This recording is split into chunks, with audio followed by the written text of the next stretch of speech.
Welcome back to another episode of Rob Sports Center. Man, as you can see by the title, we're going to be taking another look at that 2025 recruiting class coming out of the state of Louisiana. And for this video, we have Mr. Deshaun Ford.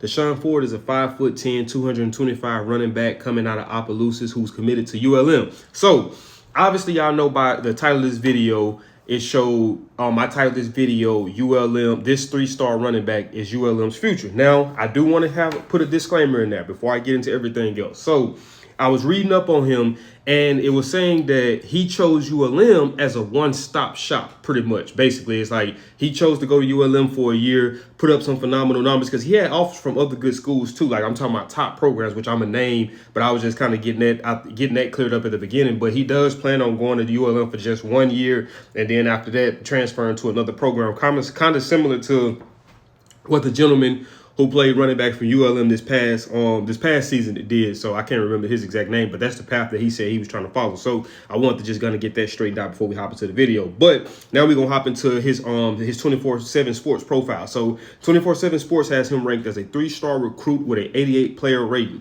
He had college offers from Alabama, Auburn, Charlotte, Florida State, Grambling State, ULL, LA Tech, LSU, McNeese, Memphis, Miami, Minnesota, Mississippi State, Missouri, Nicholls, Ole Miss, Penn State, Tennessee, Tulane, UCF, UTSA. Now, let me ask you guys a question too. Do you guys agree with that method? Do you guys think that that's a good method, that should be something that kids in the future might need to look more into, going to a program for 1 year that's not really necessarily a top level program to what you have in terms of offers, but to try to kind of develop there and be able to see the field immediately, opposed to going to a program like LSU, Alabama, where you might see the field immediately, you might have the red shirt, or you might get some snaps here and there. So, I'm curious to hear you guys' take on it. His high school athletic background, he had limited junior reps in track, which included a 23 he ran a 23.99 200 and a 40-7 shot put. As a sophomore, he ran 100 meter times of 11.82 and a 11.85, along with a 23.10 200. Ran freshman 100 meter time of 11.53 in April 2022. In football 2023, played a major role as a junior Opelousas, Louisiana Division II non-select state championship. So, I always say too, level of competition. So I'm seeing that Opelousas is Division II. I thought they was Division III, but they're Division II. But I always say, I always look at level of competition when we look at a kid that's dominating, and if he's putting up extraordinary numbers, sometimes you have to say, okay, who is he going against? And if he's going up against top tier talent, and I'm not saying that Deshaun Ford is not legit, I'm just saying, but I think from what I've seen from him playing, that I think that he's a solid back who can have success on the next level. So I don't think, because the way that he plays the game, it translates a lot easier over to the next level. It's not like he's out there making human highlight reel plays where he's juking the entire defense and just out, running 15 yards in the backfield, making people miss. He's playing a physical style of football, hitting the A gap, hitting the B gap. So that type of level translates to the next level. And then you even looking at his size and seeing his size. So looking at his size shows that he can carry a huge workload. I didn't really watch a whole lot of Opelousas over the last year, especially the last 2 years. But from what I did see, from the games I did watch when they played Ash, he was getting a pretty heavy dose of runs, and he was effective, and that was against 5A competition. So, but I always bring that up whenever I'm rating these guys, to kind of give you guys an understanding of where they're at and what they might be projected to do on the next level.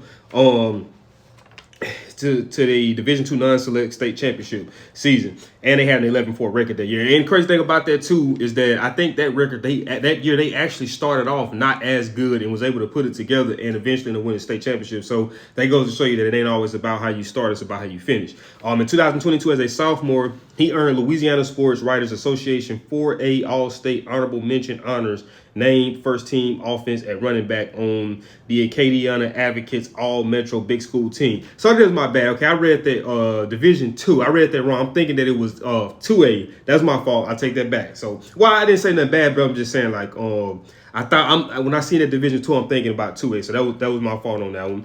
He ran for about 1,300 yards and 22 touchdowns, helped Opelousas to a 10-3 record and a Louisiana Division II non-select third-round playoff appearance, and that was per Mr. Gabe Brooks. So the kid is a winner, man. Since he's been playing with Opelousas, they've had, good winning seasons. Their state championship, that was the first one that they ever brought to Opelousas High School, so he was a part of that. So, he has a pretty good foundation already set.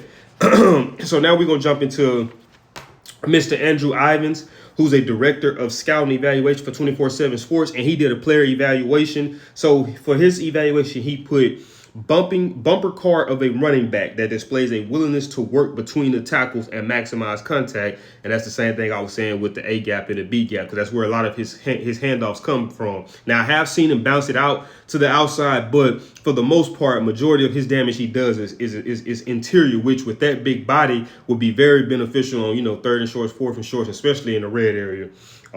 Lacks the foot speed and creativity to thrive as an outside runner, but low to the ground build and strength developed in the weight room. Self-reports a 605-pound squat. That is insane. And you can look at him and tell that he can put some weight up.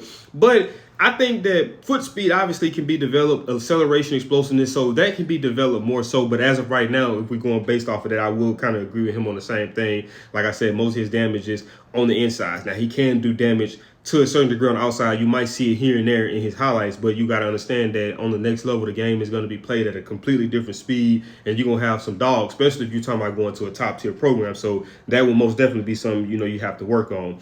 Makes him effective up the middle as he powered through defenders and fight for tough yardage. Rushed for just under 1,800 yards and 30 touchdowns as a junior, helping high school win his first ever state title. Projects as a potential battering ram on Saturdays that can convert third and short against a stacked box while also making a difference near the goal line with his physicality. Goal line, aka the red area, the low red, the high red. He can be effective down there. It's just those guys that have a yard. So he kind of puts me in the mind watching him tote the ball in a sense, in certain ways, kind of watching a Leonard Fournette. A kind of big guy, but that does have a certain level of sneaky speed that it kind of catch you, because you're looking at the size, you wouldn't think that he can maneuver the way he can maneuver, but he's a lot more, what's the word I'm looking for? I wouldn't say elusive, but he's a lot more faster than what you would probably give him credit for. And you can see that even in his track stuff as well. So normally, how I do, I have a thing where I put together where traits of a good running back, or every position for the most part for this one is a running back. And for that I put, and I'm just going to read that and kind of talk about Deshaun Ford and how he fits within that category in terms of a good running back. So a good running back needs a combination of speed, agility, strength, balance, vision, instincts, and the ability to break tackles. He does possess most of those. He does have, what I've seen, pretty good balance. Obviously, we know he got good strength. We know he got pretty good agility. Vision, I feel like he probably, obviously, I would have to watch a little bit more film to really just get to dive into the details to see how good a vision and instincts does he have. But for the things in terms of strength, balance, and speed and agility, you can see that he's a lot more agile. That's what I was looking for at first. He's a lot more agile than what you would think. But I would have to dive a little bit deeper to kind of see those things.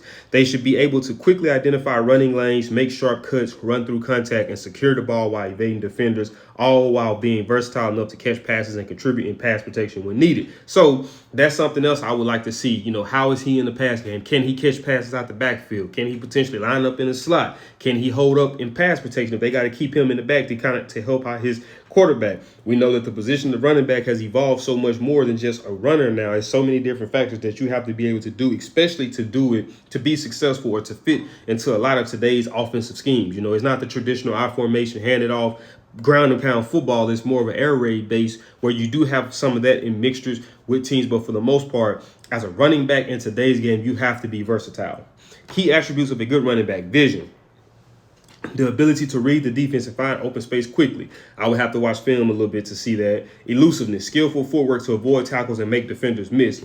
I think that he's much more of a power back than elusiveness. I haven't really seen him in terms of making moves or making guys miss in terms of juice. He's just going to run through you. Burst, explosive acceleration to quickly gain yards through the line of scrimmage. And I will say, I think that when we say foot speed, I would say that he does have good burst. Now, the overall top acceleration, obviously, I think could be more improved. But I would say, if anything, he does have pretty good burst. Power, strength to break tackles and gain yards after contact. We obviously based off what we're seeing and what we know in terms of him squatting, we know he got that balance, maintaining stability while changing direction and taking hits. And they just showed that previously on the play. They just showed there how he was able to stay on balance and, you know, make yards at the contact. Agility, quickness to make sharp cuts and navigate through tight spaces.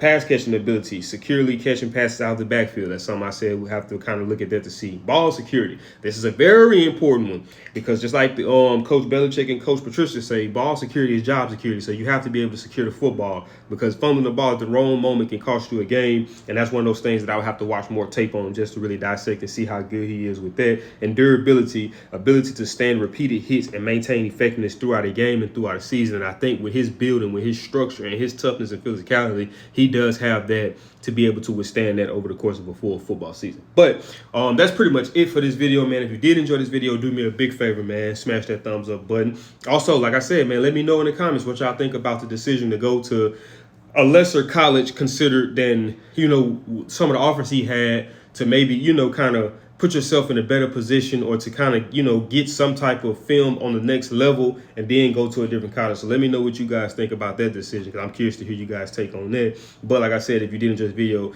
smash that thumbs up button. Also, if you're new to the channel and it's your first time finding me through this video, man, and you enjoyed this video, I got much more like that. So go check that out. And once you check that out, make sure you subscribe and make sure that notification bell is turned on the way you won't miss any uploads. And I'll see y'all in the next video, man.